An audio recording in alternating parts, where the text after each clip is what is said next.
That is some basic concepts of chemistry. So uncertainty in measurement.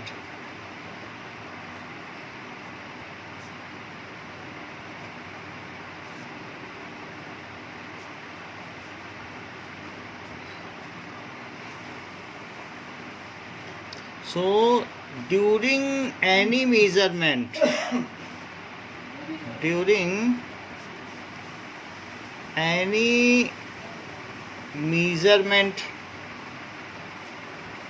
there is some error involved during measurement. कुछ ना कुछ उसमें error रहती है.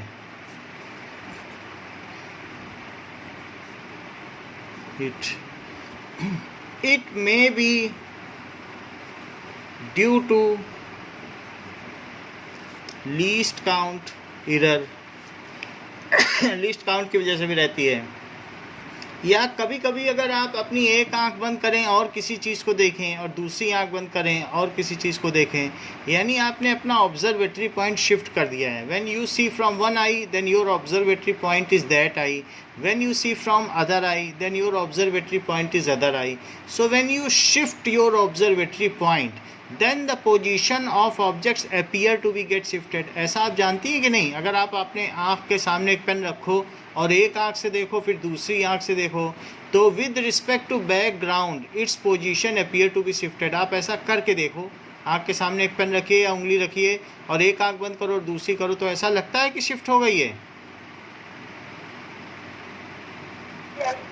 सो it is called parallax. Parallax की वजह से भी एरर आ जाती है. कभी कभी कोई राइट आई से मेजरमेंट लेगा, जैसे पीछे है, पीछे स्केल रख दिया और ये हमें इसका मेजरमेंट लेना है, तो कोई लेफ़्ट आई से लेगा, कोई राइट आई से.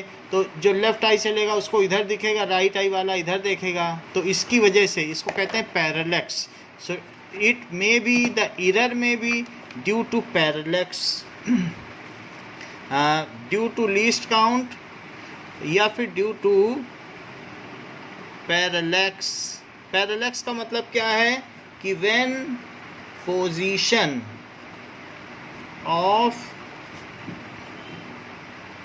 observatory point is shifted, then position of object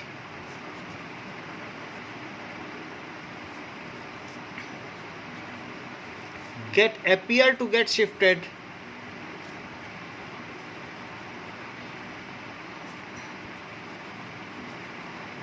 with respect to background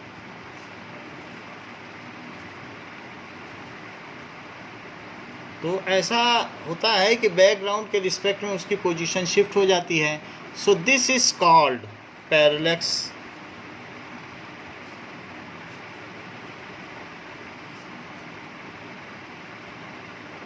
तो पैरेलैक्स की वजह से भी शिफ्टिंग हो जाती है. नाउ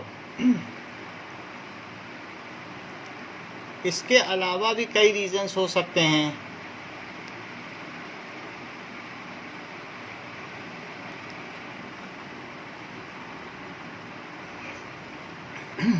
या फिर the error may be due to faulty instrument. और किसकी वजह से एरर आ सकती है? अगर आपके पास घिसा हुआ स्केल है, मान लो एक साइड में ये इतना रब हो गया है, बहुत पुराना है, 1 इसका मिट गया है, तो ऐसे केस में आप 2 से मेजरमेंट लोगे, इतना घिस गया है, तो वो उसकी वजह से कुछ एरर आ जाएगी. तो जो भी इसकी वैल्यू है, जहाँ ये 6 सेंटीमीटर आना चाहिए, अब आपका स्केल घिस गया, अब आप यहाँ से ले रहे तो 7 आ रहा है, तो उसे पॉजिटिव एरर कहेंगे. भाई 6 की जगह आपको 7 लेना पड़ा है क्योंकि इतना स्केल कट गया है या घिस गया है. So due to faulty instrument error में get is introduced. Due to faulty instrument भी एरर आ सकती है. या due to fluctuations in atmosphere during taking reading. जैसे आप रीडिंग ले रहे हो और ऐसे टाइम पे क्या है, इलेक्ट्रिसिटी कम ज़्यादा हो जाए तो जो वोल्ट मीटर और अमीटर है उसमें फ्लक्चुएशंस आ जाएंगे और ऐसे टाइम पे आपने रीडिंग ली तो एरर आ जाएगी. So due to fluctuation in atmospheric condition ऐसा भी हो सकता है. So due to fluctuation in atmospheric condition,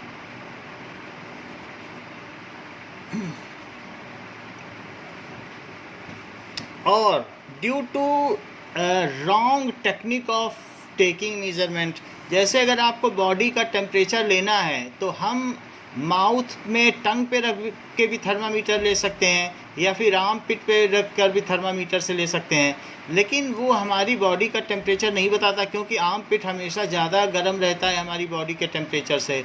सो ऐसे टाइम पे हमारी इनकरेक्ट टेक्निक की वजह से भी हमारी बॉडी का टेम्परेचर सही नहीं आ पाएगा। इसलिए due to wrong technique of taking measurement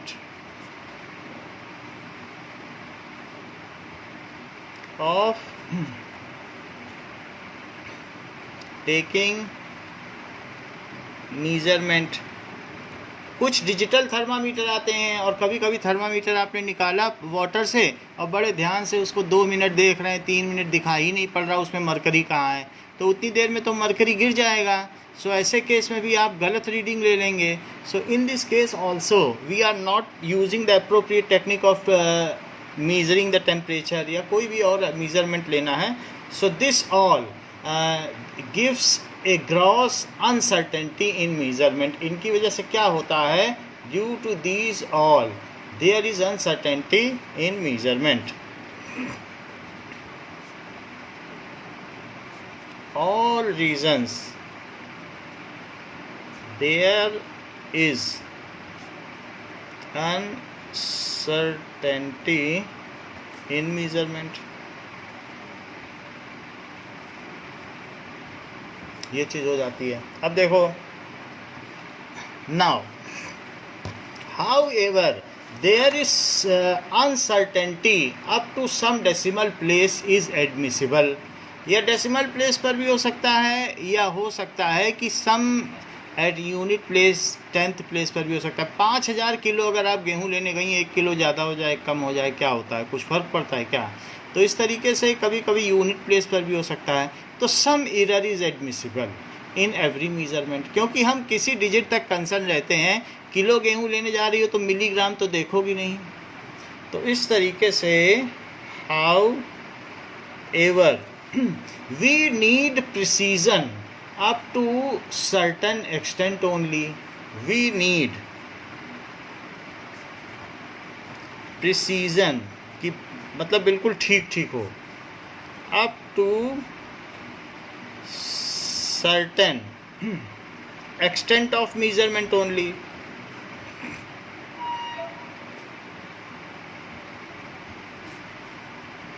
hence uncertainty up to certain limit is admissible in every measurement। या uncertainty up to certain extent is admissible। Admissible भी कह सकती हो, या ये कह सकती हो कि इट इज़ इग्नोर्ड, हम उस पर ध्यान नहीं देते हैं कि इतना चलेगा, इट इज़ इग्नोर्ड। तो it is uncertainty in measurement. अब जरा देखो साइंटिफिक नोटेशन।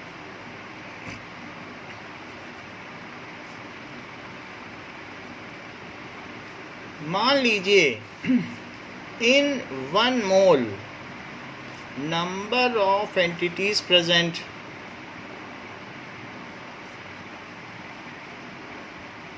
तो 6.022 इंटू 10⁻22 है। या अगर मैं ये 22 को इसमें लगाऊं तो यहाँ पर 3 0 लग सकते हैं, और फिर क्या होगा 6022, और अभी भी 19 0 और हैं, तो 1 2 3 4 5 6 7 8 9 10 11 12 13 14 15 16 17 18 19 ये हो गया। तो ऐसे केस में ये जो हमने मेजरमेंट लिया है, तो अब साइंटिस्ट अगर इसे इतना ध्यान देगा, एक एक डिजिट पढ़ेगा, तो उसका तो काम हो गया, वो 0 ही गिनता रह जाएगा। So this is not an appropriate method to write. The scientific method is the notation into a into 10⁻B।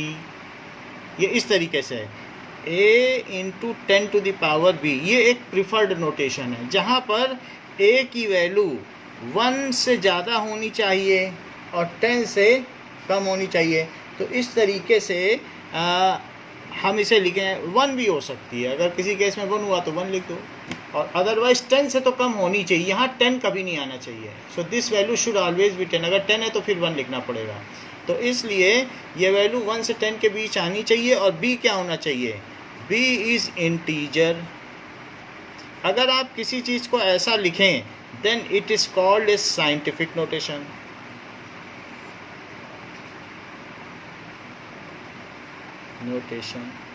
ये चीज़ है, तो इस चीज़ को साइंटिफिक नोटेशन कहा जाएगा। अब ज़रा देखिए, सो साइंटिफिक नोटेशन क्या है, एक्सपोनेंशियल नोटेशन इन विच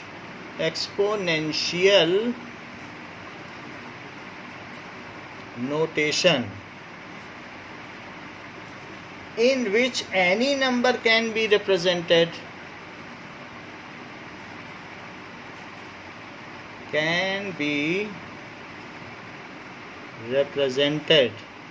as n into 10⁻n। अच्छा, फिजिक्स में ये कहा गया है, फिजिक्स के सेकेंड चैप्टर में भी ये चीज़ है, और यहाँ ये कहा गया है, एक ही बात है, ठीक है। Where n is an exponent, where n is exponent having positive और negative integral value, having integral value लिख लो, इंटीजर, इंटीग्रल वैल्यू का मतलब इंटीजर होता है, and n is between 1 to 10। बहुत प्रिसाइजली कहा जाए तो मैंने जो ऊपर कहा है वही बात सही है, 1 भी हो सकता है। सो 1 इंक्लूड करता है, 10 एक्सक्लूड करता है। ये केमिस्ट्री में डेफिनेशन लिखी है तो मैंने वही लिखा दी। अब देखो, सो अगर आपको 2.508 को साइंटिफिक नोटेशन में लिखना है तो अमांशी इसको बताइए, मैं साइंटिफिक नोटेशन में कैसे लिखूं?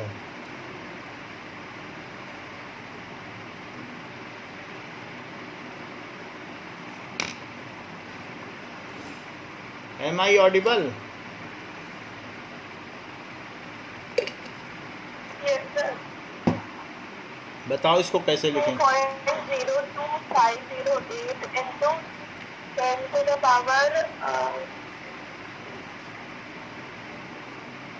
by 10⁻, 2 ही डिजिट तो डेसिमल प्लेस शिफ्ट किया है, तो 232 को 2 पॉइंट लिख दिया, 232 यानी 200 को 2 लिख दिया। तो अब क्या करोगी, 10⁻² लिखो, क्योंकि जितना इसे कम करोगी उतना ही वहाँ बढ़ा दो। अगर 100 से मल्टीप्लाई कर दो तो फिर यहीं नहीं पहुँच जाएगा, बताओ। तो इस तरीके से ये इसका साइंटिफिक नोटेशन हो गया। So when you are shifting decimal place to lesser value then that much exponent, positive exponent is raised to 10। सीधी सी बात है।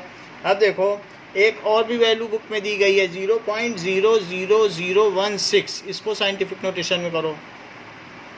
अब इसमें राइट में शिफ्ट करना है, यहाँ लेफ्ट में शिफ्ट किया था, यहाँ राइट में करो, बड़ा करो। 1.6 into 10⁻8। हाँ, ठीक है, 10⁻। जब इसे बड़ा करोगी तो पावर छोटी लगाओगी, जिससे चीज़ें बैलेंस है, दोनों को बड़ा ना कर देना। जब इसे छोटा किया तो पावर बड़ी लगाई, जब इसे बड़ा किया तो पावर छोटी लगाओ, जिससे मल्टीप्लाई होने के बाद वही आ जाए। तो अभी इसको बड़ा किया है ना, अब पावर छोटी लगाओ, ठीक है। Is it clear? Okay, now so this is scientific notation. 1 digit के बाद डेसिमल लगाकर किया जाता है। Now we will see multiplication and division in scientific notation, कि किस तरीके से मल्टीप्लिकेशन और डिवीजन किया जाए। Now so multiplication and division. Multiplication देखो, मान लो अगर आपको 5.6 इंटू 10 टू द पावर 5 और into 6.9 into 10 to the power 8 का मल्टीप्लाई करना है, तो डिजिट का डिजिट से मल्टीप्लाई करो और बाकी पावर को रेस कर दो। तो हमारे पास क्या क्या चीज़ें हैं, that is 5.6 into 5.6 into 6.9, so that is equals to it is, फिर से देखते हैं, 5.6 into 6.9 is equals to 38.64, so it is 38.64 और पावर को ऐड कर दो,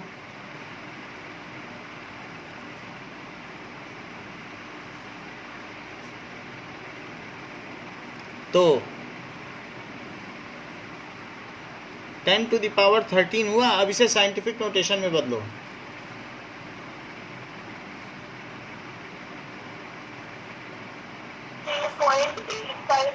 into 10 to the power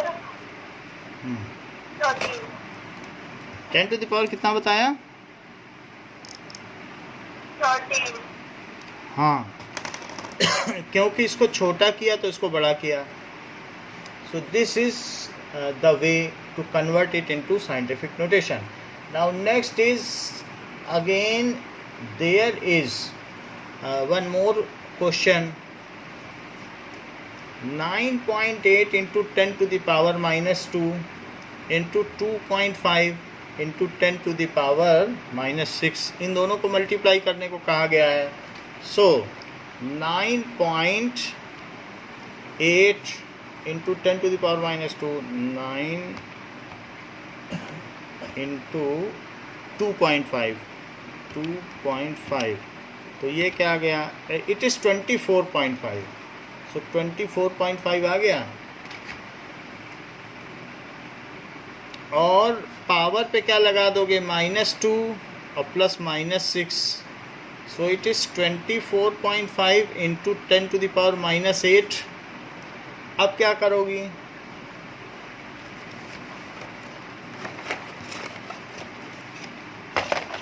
बताइए। 4.45 into 10 to the power -7. Minus, जब इस चीज़ को छोटा किया तो इस चीज़ को बड़ा कर दिया, जिससे कि चीज़ें बैलेंस रहें। अब देखिए डिवीज़न। सो एक क्वेश्चन डिवीज़न का भी है कि 2.7 into 10 to the power -3 upon 5.5 into 10 to the power 4। So 2.7 है और 5.5 है, इनको डिवाइड करो। सो 2.7 इंटू तो नहीं है,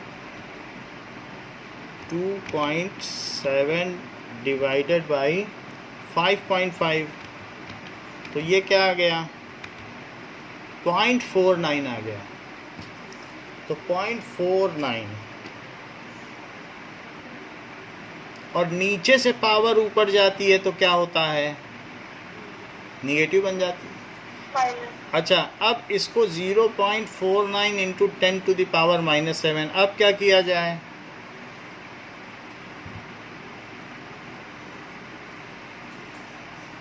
बताइए। 4.9 into 10 to the power -8. अच्छा, इससे बड़ा किया और इसे छोटा कर दिया, अच्छा काम किया है। तो एक चीज़ बड़ी की, एक चीज़ छोटी की। Now addition and subtraction.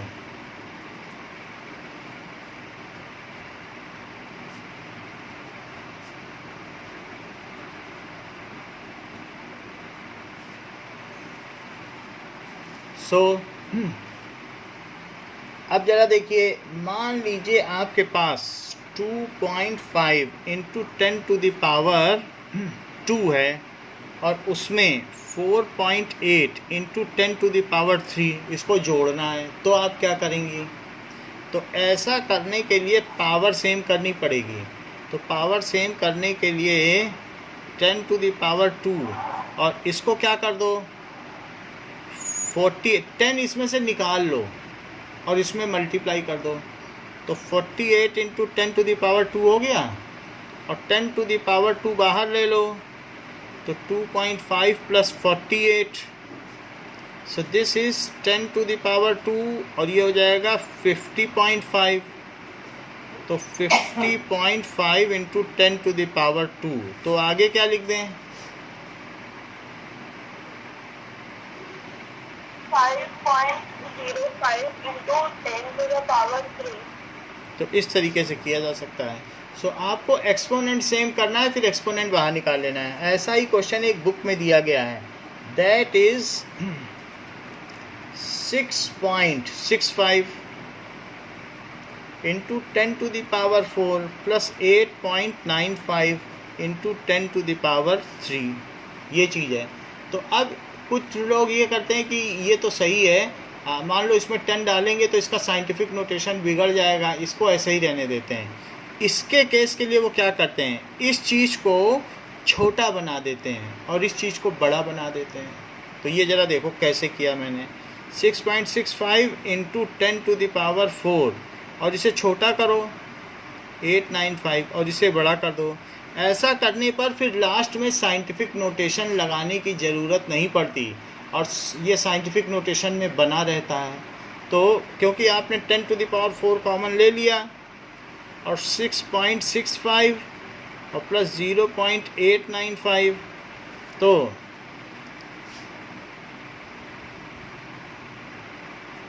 5 4 5 और यहाँ 7, तो 7.545 हो गया। तो इट इज़ 7.545 इंटू 10⁻⁴। बोलो बात समझ में आ गई? बताइए। तो ये भी किया जा सकता है ना कि हमने उसे ऐसा बना लिया कि जिससे एक्सीड ना करे। ये अगर मैं इसे 60 कर देता, ये 66 कर देता, तो फिर बाद में फिर से साइंटिफिक नोटेशन बनाना पड़ता जैसा मैंने पहले किया था। तो ये ज़्यादा अच्छा मेथड है। अब देखिए कि ऐसा ही बुक में भी किया गया है। तो बुक में अगर आप देखेंगे तो उन्होंने यही, this is the preferred method. तो ऊपर देखो ठीक बीच में 6.65 एंड 0.895 किया है कि नहीं? तो ओके, नाउ नेक्स्ट इज अब सब्ट्रैक्शन देखें। सब्ट्रैक्शन में भी यही सब चीज़ें हैं। सो 2.5 इंटू 10⁻⁻² माइनस 4.8 इंटू 10⁻⁻³ ये चीज़ है। सो इसके लिए क्या कर देना चाहिए कि ये 2.5 है और ये -2 है। सो मैं या तो इसे बड़ा करूं तो इसे छोटा करूं, ऐसा करने पे 25 हो जाएगा, वो करना ठीक नहीं रहेगा। और इसको क्या कर दें, इसे छोटा कर दें, इसे बड़ा कर दें, वो ज़्यादा ठीक रहेगा। इसे छोटा करो, तो बदलो, इसको छोटा करो।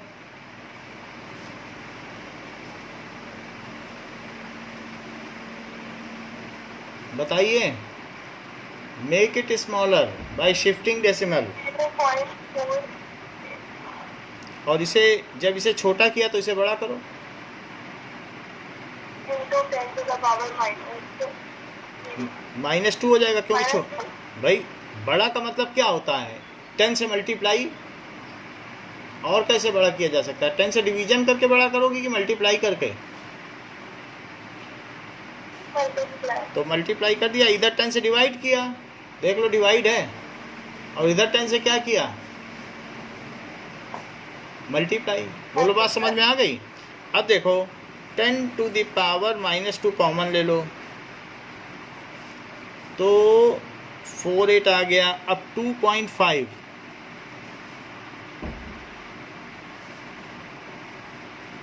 तो क्या आ जाएगा? तो यहाँ से ये चला गया 2.02। So it is 2.02 into 10 to the power -2। बोलो समझ में आ गया? ठीक है। अच्छा, now we will see significant figure. कोई भी चीज़ मीनिंगफुल किस डिजिट तक है, that is known as significant figure.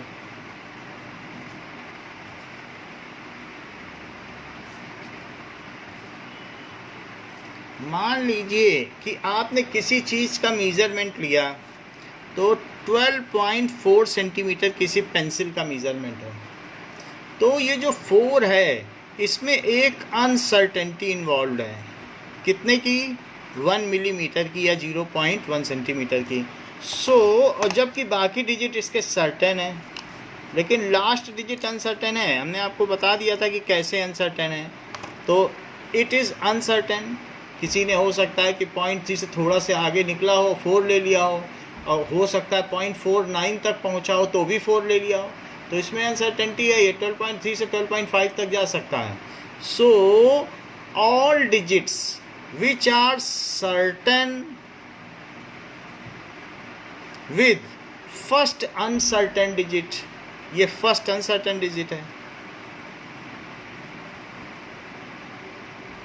are known as significant figures. So in any measurement,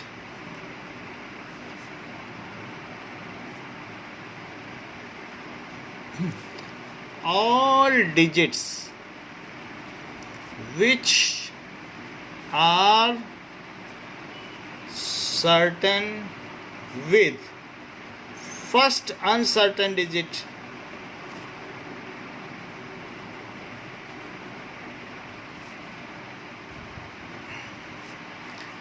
are called significant figures. Significant figures. जैसे कि इसमें टोटल सिग्निफिकेंट फिगर्स कितने हो गए? 3 हो गए। तो 3 significant figures. So all meaningful digits in any measurements are called significant figures. So all meaningful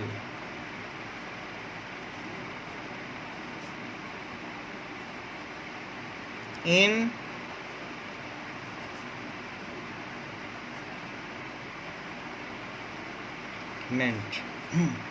any measurement are called significant figures.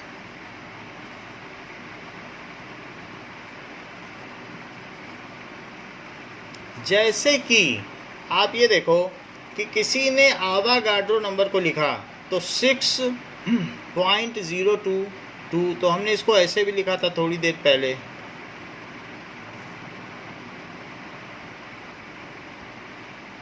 ऐसे लिख दिया था 1 2 3 4 5 6 7 8 9 10 11 12 13 14 15 16 17 18 19। तो आपको क्या लगता है कि ये जो सारे ज़ीरो लगाए गए हैं, क्या बिल्कुल एग्जैक्टली इतनी ही वैल्यू है और ये सब बिल्कुल एग्जैक्टली ज़ीरो ही ज़ीरो होंगे, कि यहाँ पे किसी ने ध्यान ही नहीं दिया इस ऑर्डर पर? मान लीजिए कि ज़ीरो, जैसे मान लो अगर कोई कह दे कि दुनिया की जनसंख्या 7 अरब है, तो इट इज़ 700 करोड़। तो 700 और करोड़ है, तो करोड़ में क्या होता है, 2 जीरो लगा दो तो फिर उसके बाद वो लाख हो जाता है। तो लाख का मतलब 10 टू द पावर 5। तो इट इज़ 7 जो भी है बिलियन है पूरी जनसंख्या। सो बिलियन है, तो उसको हमने ऐसे लिख दिया 7 इंटू 4 जीरो और लगा दो 9। तो क्या एग्जैक्टली 7 बिलियन है पूरे दुनिया की जनसंख्या? अगर कोई बोल रहा है बोलिए। ऐसा नहीं हो सकता। इसी तरीके से इन डिजिट्स की ओर ध्यान नहीं दिया गया। ये कोई मेजरमेंट इतना नहीं कर पाया होगा कि यहाँ बस उसने देखा कि फर्स्ट डिजिट पकड़ लिया, बाकी कम ज़्यादा तो होते ही रहते हैं, तो कहा जाएगा दुनिया 7 बिलियन पहुँच गई है। सो इसमें ये जितने भी all the trailing zeros after last, ठीक है, non zero number are non significant figures. Trailing का मतलब जो पूंछ में लगे हैं, ठीक है। सो ऑल, पहली चीज rule, all the trailing zeros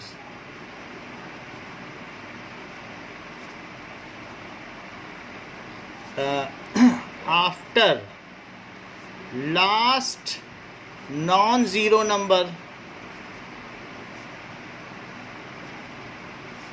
are non significant. तो यहाँ पर सिग्निफिकेंट फिगर कितना हो गया? 1 है बस, बाकी आगे का पता ही नहीं, कोई बिल्कुल डिकोड करे तो फिर पता चले। इसी तरीके से अगर आप 5000 किलो गेहूँ लाई हैं कहीं से, so this much KG wheat लाई हैं, तो इसमें कितने सिग्निफिकेंट फिगर हैं? 1 है, क्योंकि यहाँ कमी और ज़्यादा हो सकता है। सो कंटेन्स 1 सिग्निफिकेंट फिगर, ये चीज़ है। अब एक और चीज़ देख लो, ये 1.667 into 10⁻⁻27 kg, it is mass of proton. अगर मैं इसे देखूं तो 1.667 बाई 10⁻27 kg, और अब मैं अगर इतने से डिवाइड करूं तो 0.0000 1 2 3 4 5 6 7 8 9 10 11 12 13 14 15 16 17 18 19 20 21 22 23 24 25 26 और एक इधर कर दिया तो 1667 इतने केजी। तो ये क्या चीज़, ये बाई चांस आई है क्या कि इस पर किसी ने ध्यान नहीं दिया, या इतने डिजिट का है? बोलो, क्या ये मीनिंगफुल है? दीज आर सिग्निफिकेंट है या नहीं? नहीं है सिग्निफिकेंट, क्योंकि इतने डिजिट तक कोई मेजरमेंट कर ही नहीं सकता, और करेगा भी तो उसने ये देख लिया कि किस ऑर्डर में, यानी कोई भी मेजरमेंट अगर नैनो में जा रहा है तो वहाँ जा करके उसने बस मेजरमेंट कर लिया कि इतना है, and he has not gone even to these digits. मान लीजिए कि अगर आपने कोई भी चीज़ देख ली जो बहुत छोटी है, छोटे ऑर्डर की है, तो ऐसे केस में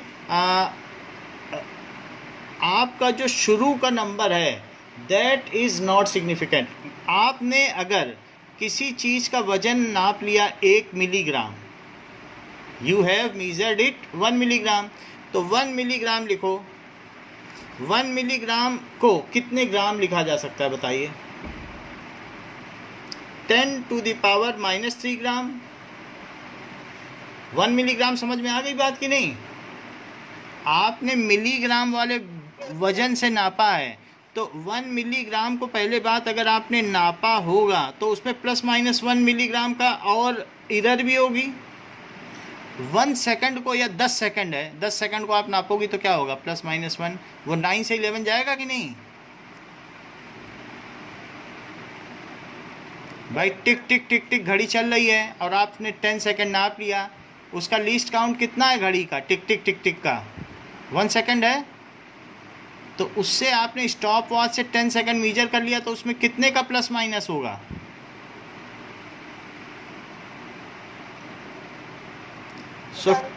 हाँ, तो 10 सेकंड में ±1 सेकंड, और सिर्फ 1 ही सेकंड मेजर किया होता तब क्या होता? तब भी तो ±1 सेकंड होता, क्योंकि जो लीस्ट काउंट है वही उसकी एरर है। इसी तरीके से अगर आपने 1 मिलीग्राम नापा है तो वो ±1 मिलीग्राम है, ये अनसर्टेन डिजिट है। ये क्या है बताइए? अनसर्टेन। लेकिन अनसर्टेन को हम सिग्निफिकेंट मानते हैं, तो इसमें कितने सिग्निफिकेंट फिगर हैं?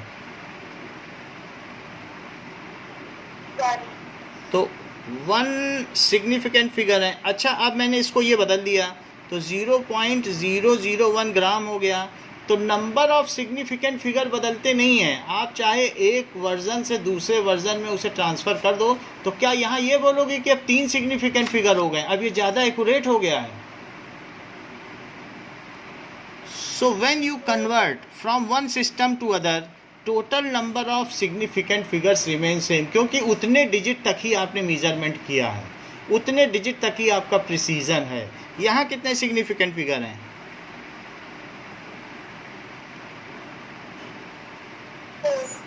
4 हैं, क्योंकि ये जो लास्ट डिजिट है इसमें ±1 होगा। जैसे 1.667 और प्लस माइनस 0.001 होगा कि नहीं होगा? इसी में तो अनसर्टेनिटी होगी हमेशा। मान लो आप थर्ड डेसिमल प्लेस तक किसी चीज़ को मीज़र कर रहे हो सकता है आपके पास बड़ा प्रिसीजन इंस्ट्रूमेंट है जो मिलीमीटर से भी कम नैनोमीटर तक नाप लेता हो, तो नैनोमीटर उसका लीस्ट काउंट है। तो जहाँ तक वो नाप लेता होगा वो उसका लीस्ट काउंट है और वहाँ तक उसकी एरर होगी। बोलो, बात समझ में आ गई? हाँ, तो इस तरीके से इसमें कितने सिग्निफिकेंट फिगर हैं?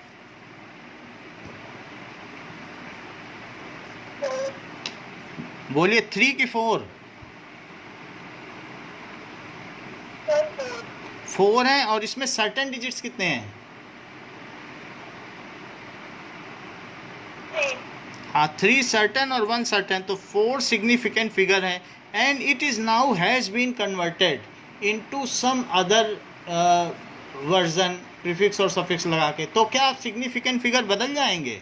क्या उसने और बहुत महंगा इंस्ट्रूमेंट ले लिया है लाखों वाला, कि फिर भी 4 रहेंगे? तो 4 ही रहेंगे क्योंकि सिग्निफिकेंट फिगर नहीं बदलते, वो उतने ही रहते हैं जैसा आपका इंस्ट्रूमेंट होगा। तो इस तरीके से अगर आपने 5 कुंतल का बाट रख दिया क्विंटल का, तो 5 क्विंटल में आपका 500 किलो गेहूँ आ गया। अब बस आपका सिग्निफिकेंट फिगर 5 ही है। अब वो बाट कितना घिस गया है, कितना क्या है, किसी को क्या पता। सो एक सिग्निफिकेंट फिगर रहेगा, आप चाहे इसे क्विंटल में लिखें, चाहे किलो में लिखें, चाहे ग्राम में लिख दें। तो इस तरीके से all leading zeros before first non zero number, so all leading zero after decimal place and before first non-zero numbers are non-significant. All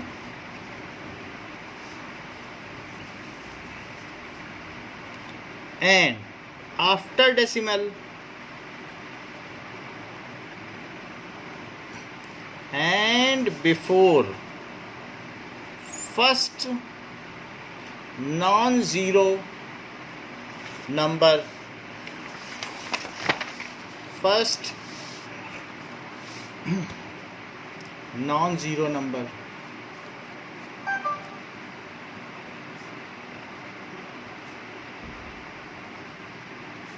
these are ये कैसे होंगे?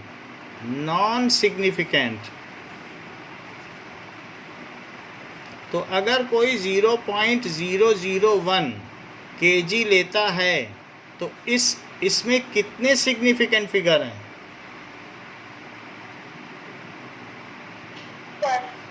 1 सिग्निफिकेंट फिगर।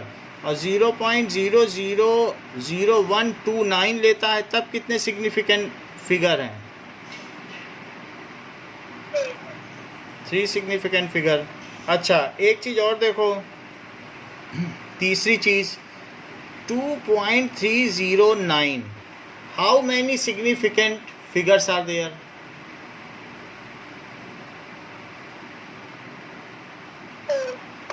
So इसमें 4 significant figures हैं। All zeros between any two non-zero numbers are significant, क्योंकि इसके बीच का zero मतलब वाला है, वो certain है। So all zeros between any two non-zero numbers are significant। इतनी बात हो गई। तो इतनी बात आपको समझ में आ गई? Between any two non zero numbers are significant, तो आपने 4 सिग्निफिकेंट डिजिट बता दिए। अच्छा, ये बताओ 001001, how many significant figure it has?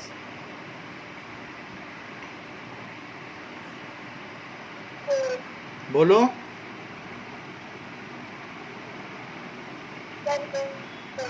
4।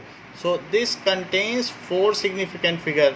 अच्छा, एक और बात है, एक ने लिखा 5 ग्राम और दूसरे ने लिखा 5.000 ग्राम, तो क्या इन दोनों में same number of significant figures हैं कि फ़र्क है और कोई डेटा ज़्यादा प्रिसाइज है?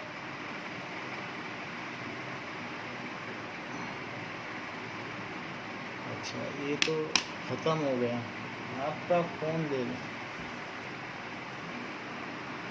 तो इसमें बताओ कितने सिग्निफिकेंट फिगर हैं फर्स्ट वाले में और सेकंड वाले में?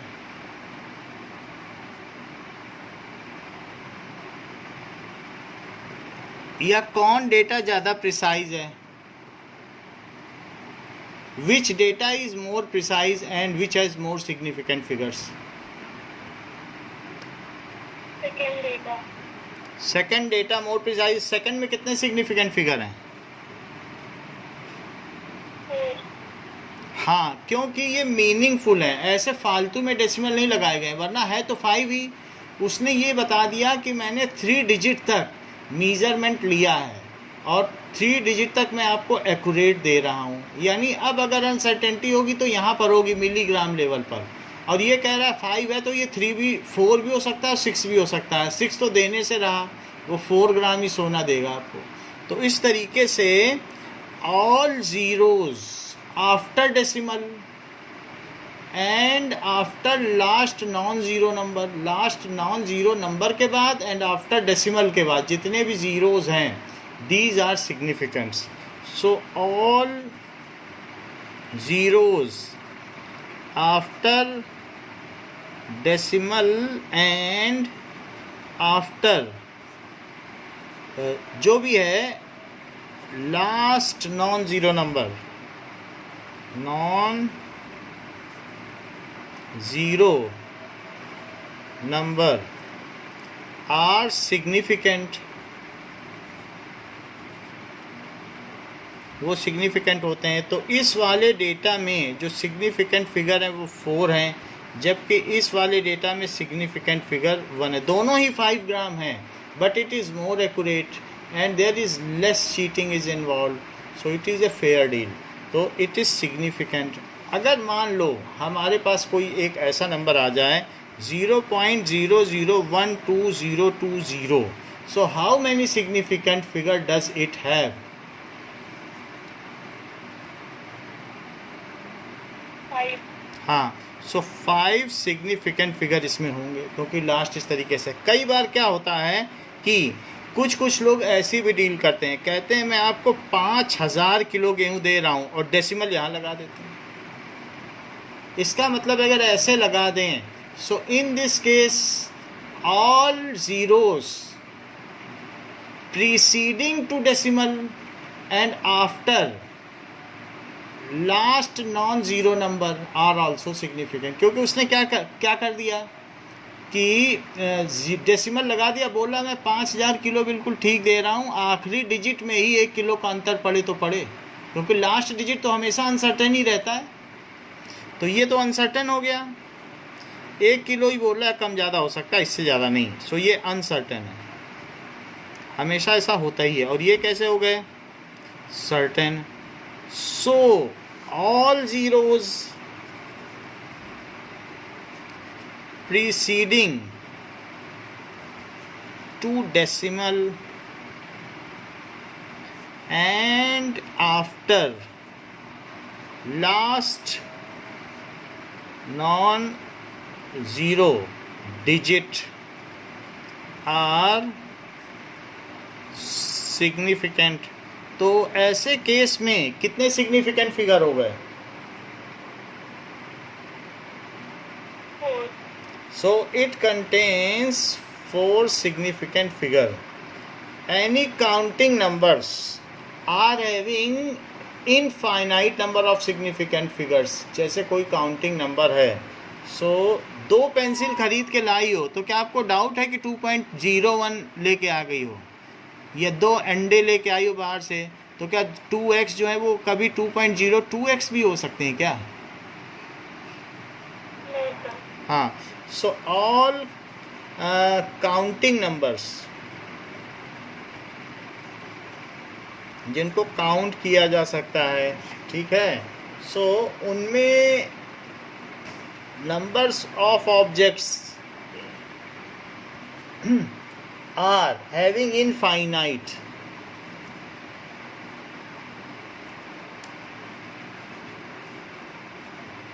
नंबर ऑफ सिग्निफिकेंट फिगर्स, जैसे 2 eggs हैं, contain infinite number of significant figures.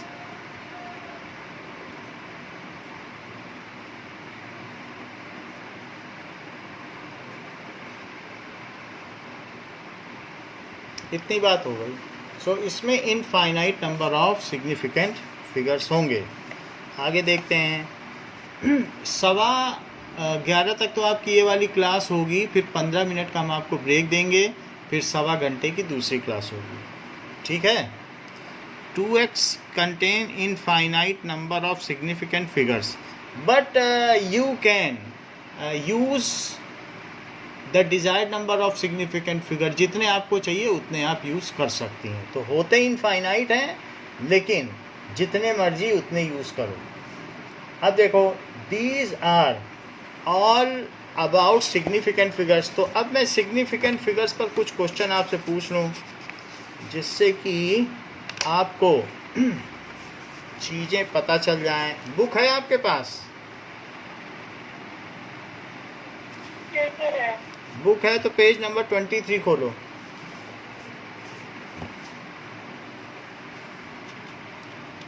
Page number 23 में 1.15 क्वेश्चन निकालिए, एक्सरसाइजेस। ठीक है, निकाल लिया आपने? तो पूछ रहा है कि express the following in scientific notation. तो पहले वाले को साइंटिफिक नोटेशन में बताइए। 0.0048।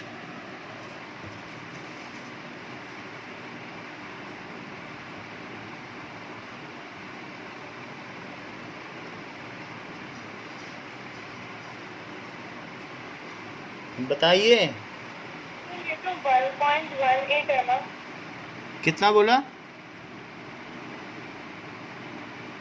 क्वेश्चन नंबर 1.18 है ना? 15। अच्छा, ये 18 है। ओके, 18 है, सही कह रही हो। 18 बोलो। 2 significant figures। कितने सिग्निफिकेंट फिगर नहीं बताने, साइंटिफिक नोटेशन में बताओ।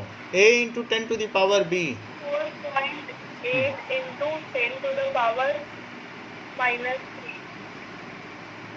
यानी इसे बड़ा कर दिया, इसे छोटा कर दिया, ये ठीक है। सेकंड देखो, सेकंड का बताओ। 2.34 into 10 to the power 5। 10 to the power 5। देखो, ये आपने बहुत अच्छा काम किया है। यानी जो अननेसेसरी के ज़ीरोज़ हैं उन्हें हटा दिए जाते हैं। In case of scientific notation only significant figures are to be mentioned. अब बहुत अच्छी बात की, नहीं तो कुछ लोग अननेसेसरी 0 कर देते जबकि ये नॉन सिग्निफिकेंट था। तो इसलिए only in scientific notation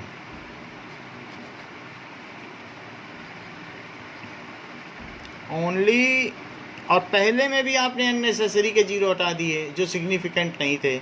so only significant figure are to be mentioned. तो तीसरे का बताइए।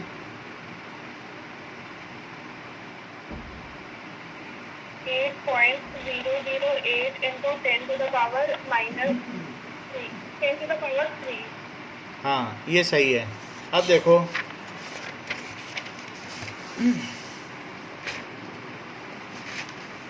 नाउ अगला क्वेश्चन, 4th पार्ट बताओ। 5.00 to 10 to the power 5.000 into 10 to the power 2। ध्यान से देख के बताओ। ऐसा वैसे ये भी है, क्योंकि डेसिमल के बाद भी 0 लगाया है तो ये मीनिंगफुल है। बहुत अच्छा बताया, क्योंकि वो भी पर्पसली लगाया गया है, नहीं तो ऐसे कोई क्यों फालतू में लगाएगा। नहीं, 500 ही लगा देता, तो इसलिए ये मीनिंगफुल है। अच्छा बताया। तो इसमें आपने कितना लगाया एक्सपोनेंट? ठीक है, अगला बताइए।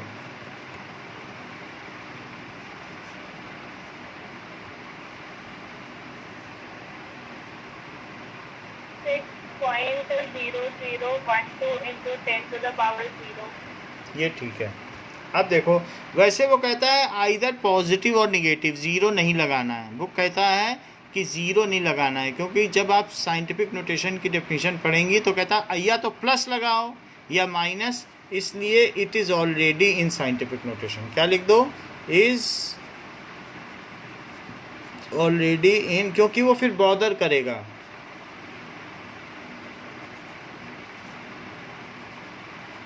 सिर्फ पॉजिटिव और निगेटिव ही लगाना है। अब चलिए आप 1.19 पे आइए और इसका आंसर बताइए।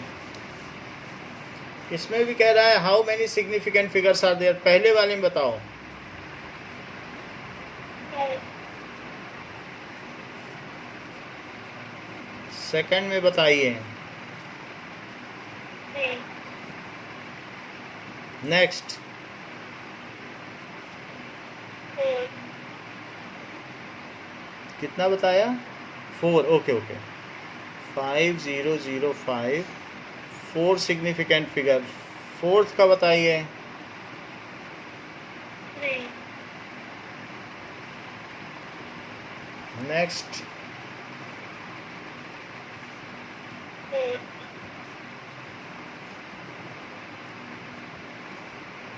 सिक्स्थ। 5. चलिए, ये तो बात आपने सही बता दी कि सिग्निफिकेंट फिगर्स क्या होते हैं। नाउ 1.15 क्वेश्चन पर भी आए। 1.15 क्वेश्चन पे आइए। इट सेज दैट माइक्रो है तो मल्टीपल क्या रहेगा? मैच उसको मैच करना है, तो माइक्रो को किससे मैच करोगी? 10 to the power -6. हाँ, और डेका? 10. मेगा?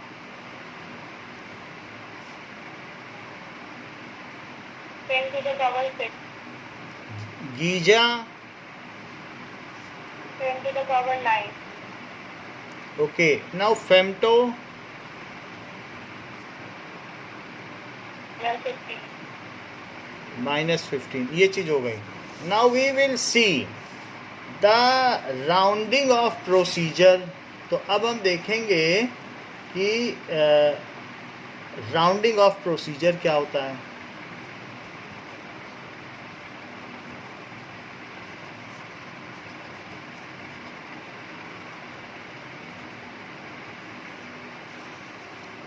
सो ड्यूरिंग मल्टीप्लिकेशन और एडिशन, अगर हम कुछ भी कर रहे हैं, the final result can not contain the significant figures which are least in any of the data.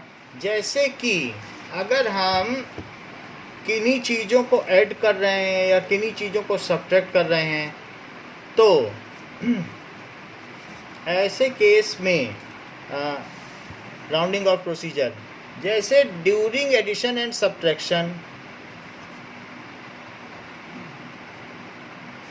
And subtraction, पहले इन चीज़ों को देख लें फिर हम उसे राउंड ऑफ करेंगे। तो अगर 2.303 और 111.7 और एक है 3.42, एक इसमें जो है मीटर स्केल से नाप के लाया है, एक है वर्नियर स्केल से नाप के लाया है। वर्नियर स्केल दिखा देंगे आपको और उसका पूरा बताएंगे क्योंकि इसमें है वर्नियर स्केल। तो वर्नियर स्केल इस तरीके से दिखता है, दैट इज़ एक वर्नियर होता है और दूसरा ये चीज़ बीच में इस तरीके से होता है और इस तरीके से होता है और ये इस पे चलता रहता है। तो वो हमारे लैब में है, अदरवाइज़ हम लाके दिखा देंगे और सिखाएंगे कि कैसे होता है। And there are the notation, इसमें ऐसे ऐसे नंबर्स बने रहते हैं। तो एक ने वर्नियर स्केल से किया, ये पियरे वर्नियर ने डिजाइन किया था, और एक ने स्क्रू गेज से किया, स्क्रू गेज से। सो इस जो मीटर स्केल है वो मिलीमीटर तक किसी चीज़ को मीज़र करता है, जबकि वर्नियर स्केल किसी चीज़ को कैसे मीज़र करता है। और एक स्क्रू गेज भी होता है, स्क्रू गेज इस तरीके से होता है। सो इसमें यहाँ पर ये ऐसे होता है और इसमें रैचेट होता है जिसको घुमा के हम इनमें स्पिंडल्स होते हैं, किसी चीज़ को मीजर कर सकते हैं। तो दिस इज़ स्क्रू गेज, ये भी दिखा देंगे, स्क्रू गेज भी दिखाएंगे, वर्नियर स्केल भी दिखाएंगे, नेक्स्ट क्लास में दिखा देंगे। और एक स्फेरोमीटर होता है वो भी दिखा देंगे। तो जो स्क्रू गेज है वो कितने तक मीज़र कर लेता है, ये 1 मिलीमीटर तक मीज़र करता है मीटर स्केल। ये सिंपल मीटर स्केल है, तो ये 1 mm तक करेगा, ये 0.1 mm तक करेगा और ये 0.01 mm तक करेगा। आप ये भी कह सकते हैं कि ये 0.1 सेंटीमीटर तक करेगा, सेंटीमीटर के 1 डेसिमल प्लेस तक। ये अब इसे सेंटीमीटर में बदलो तो ये इतने तक करेगा, और इसे सेंटीमीटर में बदलो तो 0.01 सेंटीमीटर। तो ये सब सेंटीमीटर में डेटा लिए गए हैं, इतने सेंटीमीटर, इतने सेंटीमीटर, इतने सेंटीमीटर। सो जैसे कि अगर कोई लिंक हो ये, तो एक चेन बनाई जाए तो ये कितनी मजबूत होगी, जो इसकी सबसे कमज़ोर कड़ी होगी क्या उससे ज़्यादा मजबूत होगी ये? बताओ, एक इसमें रस्टेड लिंक है तो क्या ये उससे ज़्यादा मजबूत हो जाएगी? तो इसमें सबसे लीस्ट प्रिसाइज डाटा कौन सा है बताओ? जो मीटर स्केल से लिया गया है वो, या वर्नियर स्केल से लिया गया है वो, या स्क्रू गेज से लिया गया है वो? Metre scale. तो एक ऐसा मीज़र करके ला रहा है 1 डिजिट तक। पेंसिल के 3 टुकड़े किए टीचर ने, तीनों बच्चों को एक एक बांट दिया, बोला जाके मीज़र करके लाओ। एक मीटर स्केल से ले आया, एक थोड़ा और अच्छा किया वर्नियर से ले आया, एक स्क्रू गेज से ले आया। तो अब आप जब इसी डिजिट में +-1 का डिफरेंस है तो बताओ आगे के डिजिट लेने का कोई मतलब है? इसका इस डिजिट में +-1 का डिफरेंस है, इसका इस डिजिट में, और इसका तो यहीं पर 6 से लेके 8 तक वेरी कर रहा है।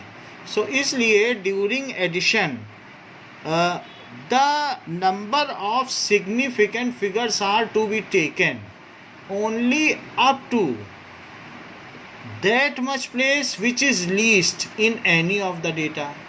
यानी हमें यहाँ 3 में है, 3 सिग्निफिकेंट फिगर है, 1 है या 2 है, तो लास्ट में जो आपका आएगा उसमें सिर्फ एक ही सिग्निफिकेंट फिगर लेना है, क्योंकि इससे ज़्यादा डेटा प्रिसाइज नहीं हो सकता। समझ में आ गई बात आपको?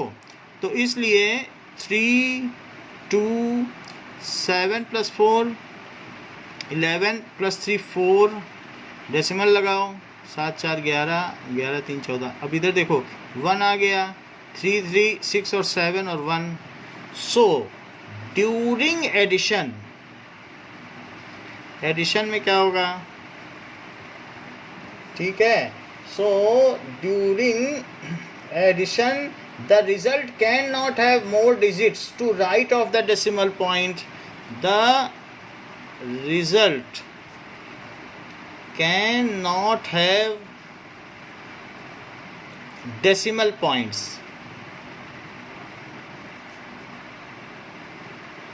to right of decimal point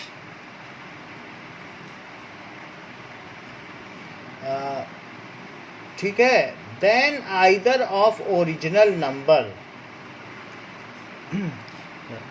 right of decimal point, then either of original number। इसका मतलब समझो, किसी भी ओरिजिनल नंबर से ज़्यादा डेसिमल पॉइंट्स रिजल्ट में नहीं हो सकते।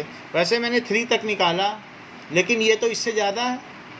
आइदर ऑफ, किसी से भी ज़्यादा नहीं हो सकते, जितने उतने ही हो सकते हैं। या ये कह सकती हो it should have the digits after decimal point which is least digits in any data after decimal point. दो तरीके से बोला जा सकता है, ये भी अच्छा फ्रेमिंग ऑफ सेंटेंस है। सो the result can not contain, ठीक है, the digits after decimal point which is least in any data।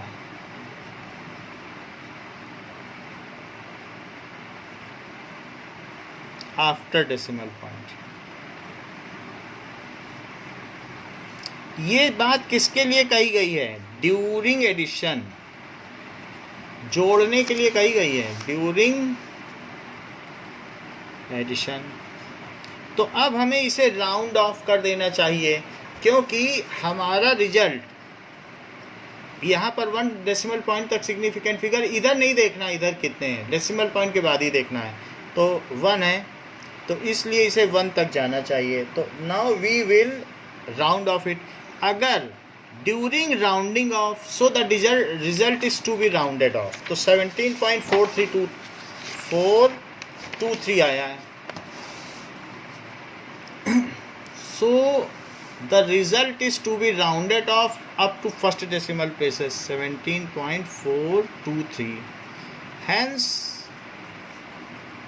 this result is to be rounded off up to first decimal place।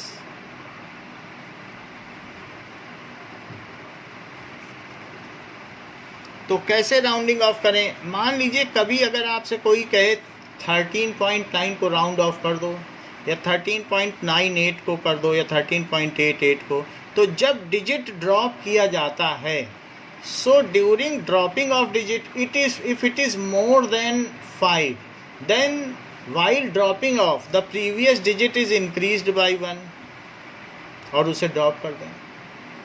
जैसे 13.83 हो, तो इसे drop करते समय previous digit को बढ़ाना नहीं चाहिए, 13.8 if it is less than 5। So rounding off procedure क्या है?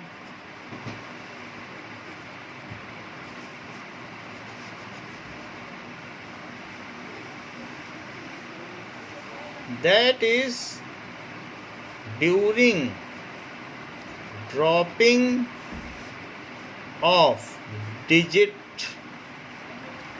if it is more than 5, then previous digit is increased by 1। Previous digit increase कर दिया जाता है।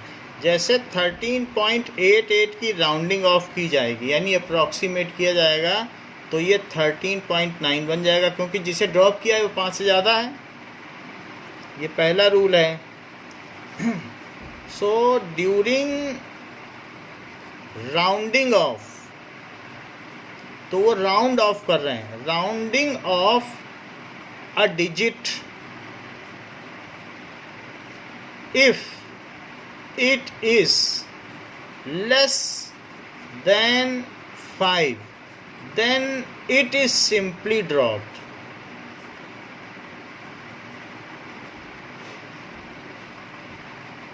अगर वो लेस देन 5 है, जैसे 13.72, तो इसको सिंपली ड्रॉप कर दो 13.72 को, और कुछ भी ना करो। अब देखो, if there are several digits dropped,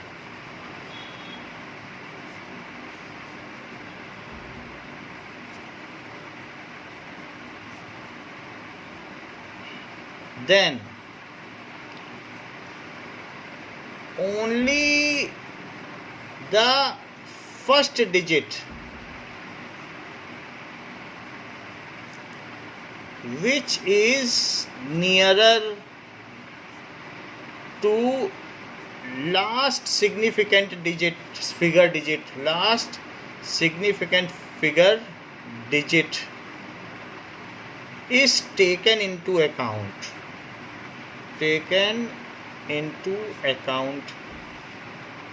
मतलब जैसे कि आपके पास 13.67924993 है और ये सारे के सारे डिजिट आपको ड्रॉप करने हैं।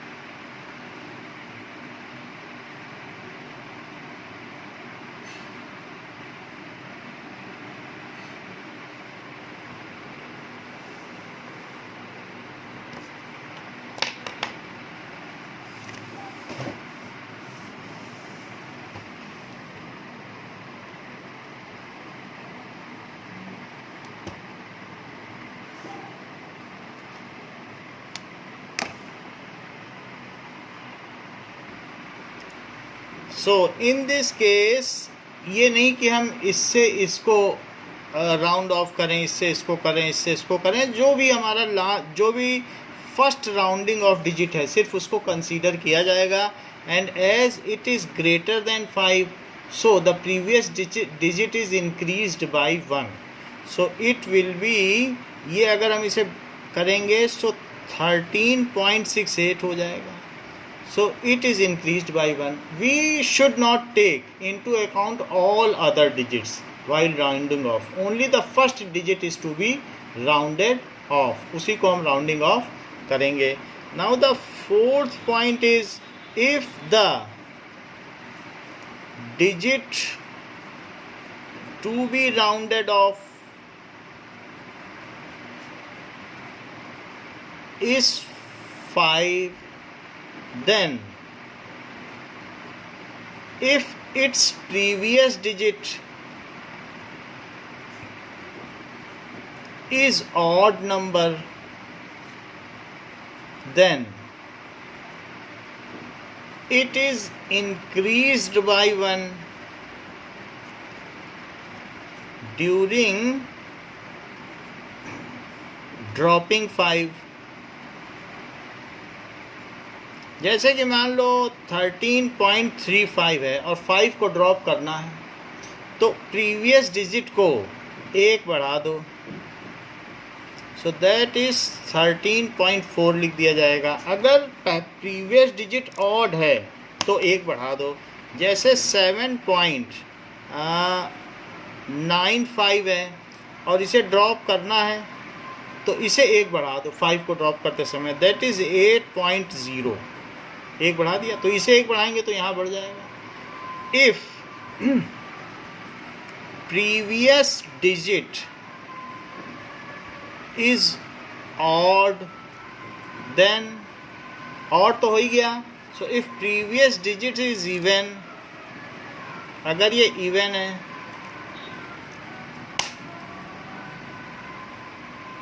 देन 5 इज सिंपली ड्रॉप्ड, फिर कुछ नहीं करना है। जैसे 14.85 है और अब यहाँ पर प्रीवियस डिजिट इवन है और 5 को तो हमें ड्रॉप करना है, राउंड ऑफ करना है, तो इसलिए कुछ भी नहीं किया जाएगा, ये 14.8 लिख दिया जाएगा। इवन होने से कुछ नहीं किया जाएगा। जैसे कि 13.25 है तो इसको लिख दिया जाएगा 13.2। अगर इवन है इसके पहले वाला 5 के पहले वाला तो 5 को ड्रॉप कर दो सिंपली। अगर ऑड है तो बढ़ा दो, देखो 3 को 4 किया और यहाँ देखो 9 को बढ़ा के 10 कर दिया। So in this way this is the rounding off procedure. So for this class that much is there. Thank you.